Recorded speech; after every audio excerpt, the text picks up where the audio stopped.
I have been double booked today, so I'm coming in out of nowhere, and I haven't seen any other sessions today. I'm really sorry. So this research that I'm going to be talking about today is a little part of my doctorate, which obviously has a lot more nuance and layering than I can cover in 10 minutes. So I just want to preface it with that and say that I'm happy to come back to that stuff in the Q&A or maybe outside the symposium if that's of interest to people. The bottom line is that I am interested in the question of how you can come to know yourself. And this is something that I was kind of given as a curriculum, and I was talking about this within the context of reflective practice. And it never really seemed to land very well with the students, and I certainly didn't like what I was teaching either. It didn't really resonate with me because I didn't really think that it mimicked or appreciated my practice or what they were doing in their lives either. So I went off to the literature, and you can see there on the screen the different areas that I was kind of trying to delve into to see how it is that other people are defining self. So professional self, personal self, private self, and so on, thinking about the experiences that contribute to that, how we come to know the self, and how, of course, can we use that information in a teaching and supporting learning kind of context. And I found lots of really wonderful things that I really liked and resonated with me, but I'd never really found one philosophy that seemed to bring all of those together.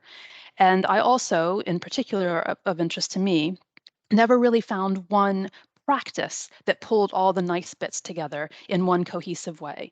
And so I thought, well, if it's not there, why don't I see if I can make it and see if that works? So that is what I have done here, and I want to present to you. So all of this really kind of hinges on the idea of self-study, and self-study, a very specific thing with the hyphen and everything, to reflect not just studying the self, but doing this in a way that allows you to gather information about the journey of that, the pathway of that, so that you can provide that information to others and allow them to follow in your footsteps and do a similar sort of growth process. And of course, as an academic developer, that would appeal to me.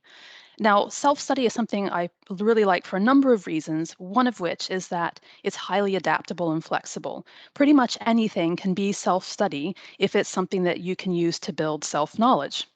So you can see there on the screen a number of different things that I am particularly interested in, but really it could be anything. If it's something that you like that fits in your lifestyle, great. And this seemed to me like something that would appeal to the sorts of students that I am teaching where they say, this doesn't fit into my practice. I can't do this experiential learning. I can't do that technique, but maybe this, what I'm presenting here, might. So what I'd like to do is kind of run you through, in a theoretical sense, here's what I like to do, but then give you an example to bring that to life as well. And I just also want to say, and I'll come back to this at the end, that this is kind of like the smallest building block of the overarching framework that I've put together and practiced with myself. So I'm going to give you the kind of smallest unit of action and then build up from there. So what I would do, you saw on the previous screen, there were a number of different types of self-study. So I would pick one of those, and I've gone through these sequentially, and I would engage with it. So before I engage with it, I would think, okay, given what this thing is in the area of self that it seems to relate to, I'm going to think, what do I already know or think I know about myself? And so I would get a baseline of information, do the technique, and then do that same reflection and think, well, what do I know about myself now? Has it moved on? How has it changed? What do I think I know? And then over a series of sessions, I would kind of experimentally apply that knowledge to see, how does this information impact what I'm doing? Does it make me feel more confident? Do I feel more confident? Do I feel like I have a bit more expertise? What's going on here? So the way I would do this is before a session, probably like the night before, I would pull out all the teaching materials and I would put those alongside my thoughts about what I learned about myself. And I would see, how do these intersect? Where do they intersect? Are they entangled? Are they quite distant? Is there a barrier here? Is there a strength that I can draw on? So I was really trying to see myself in my session and use that knowledge to help me go into my teaching. And 5 or 10 minutes before the session, I would then just go through that in my mind and just kind of remember what I had thought about, what I had learned about myself, how I thought that intersected with the teaching I was doing. So then it would be like, here is the lens through which I would see everything I was doing in that session. And that then allowed me to engage with what I have fancifully called holistic mindfulness, um, which is kind of my version of Shun's reflection in action. But the idea is that rather than just thinking, what does this person need right now, or what does this context call for? As I took that pause, I would specifically think, what have I learned about myself that I can apply to inform those decisions and help me to practice, myself in this session? And then at the end, I would sit back and think, right, how did that go? Was this technique useful? What did I learn from doing this? Or, was it just weird? So let me tell you about how that actually looked in practice.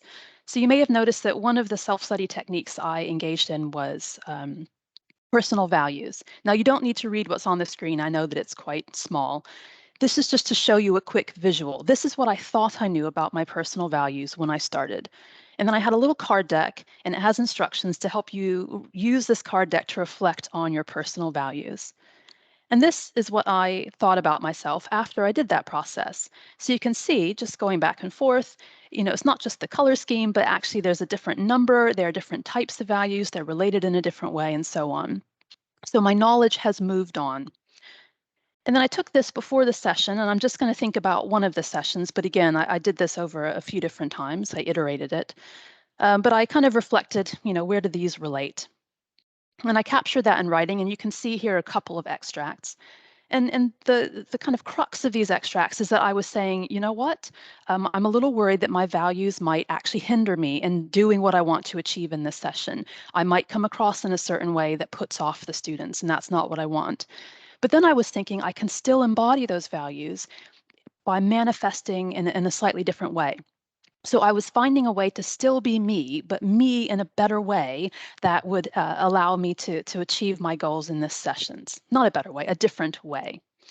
So you can't really see steps 3 and 4 because they're kind of in my head, but rest assured, before the session, I was thinking about this. During the session, I was being mindful. And in fact, there were a couple of particular moments in the session where I had this, this kind of meta moment where I thought, do I do this thing or not? Shall I do it in this way or not in this other way?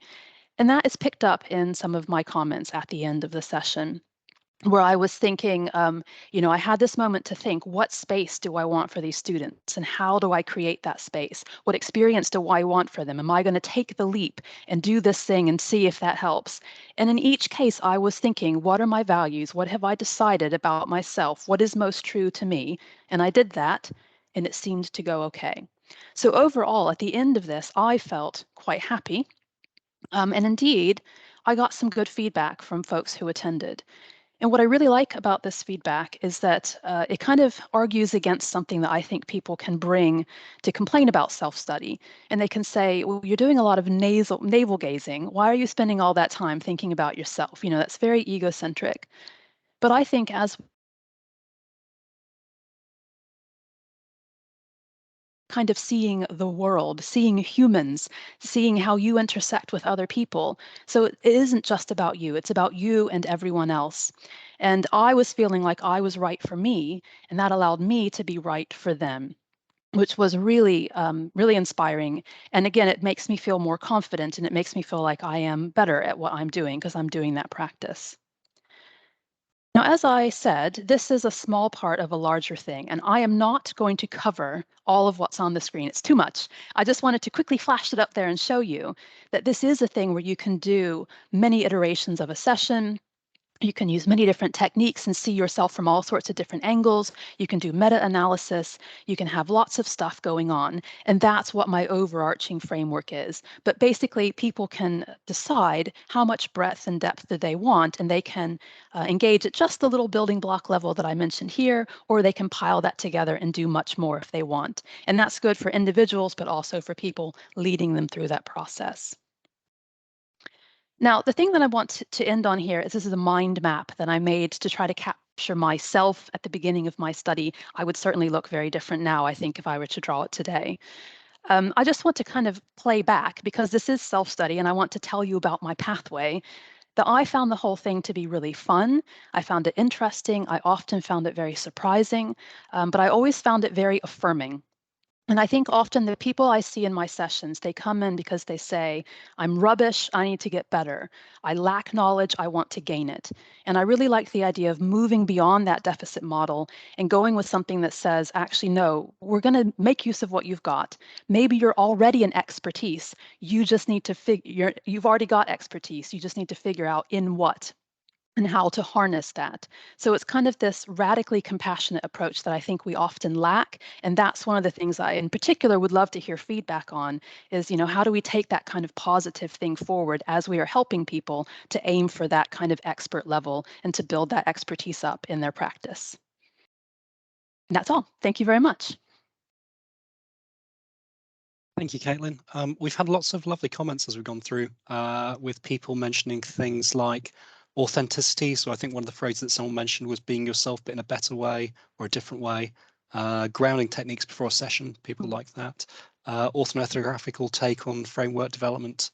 One of the questions that I picked out from relatively recently actually was somebody mentioning about, so studying yourself in action or studying yourself in action. Have you experienced yourself or others feeling exhaustion in doing so? Um, I would say, so this is off the top of my head, maybe if I looked at my notes, I would say something different, but I would say no. Um, I, I, I think that I should preface this by saying I have engaged in mindfulness and meditation for many years, and maybe that's a practice that kind of helps me with this sort of thing. But I've ultimately found it to be kind of exhilarating and exciting. And I think it's partly because it does allow me to approach every event with this real sense of openness and curiosity about what's going to emerge and what am I going to find. And me personally, I thrive on that sort of thing. I like this excitement of the exploration. And I do think that the particular framework that I've put together, it is very me. And I'm really aware of how other people might put together a slightly different take on this. And I actually think that you do need to think about who are you and how do you approach these sorts of things. So maybe other people would find that exhausting, and they would need to adapt it or even not to do it at all. But for me, I didn't find it to be draining in any way. Another question I had was, would you consider this approach to self-analysis as part of artistry? It's a big question. Mm.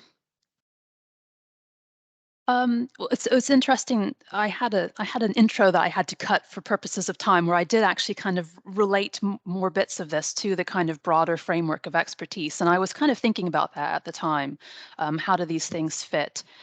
I think I don't know if this is true or not, but I think we all in a sense sort of perform, right? We know that we perform as educators. We perform as ourselves. Self is to many extents a kind of social performance, and so there is a kind of artistry around the performance aspect.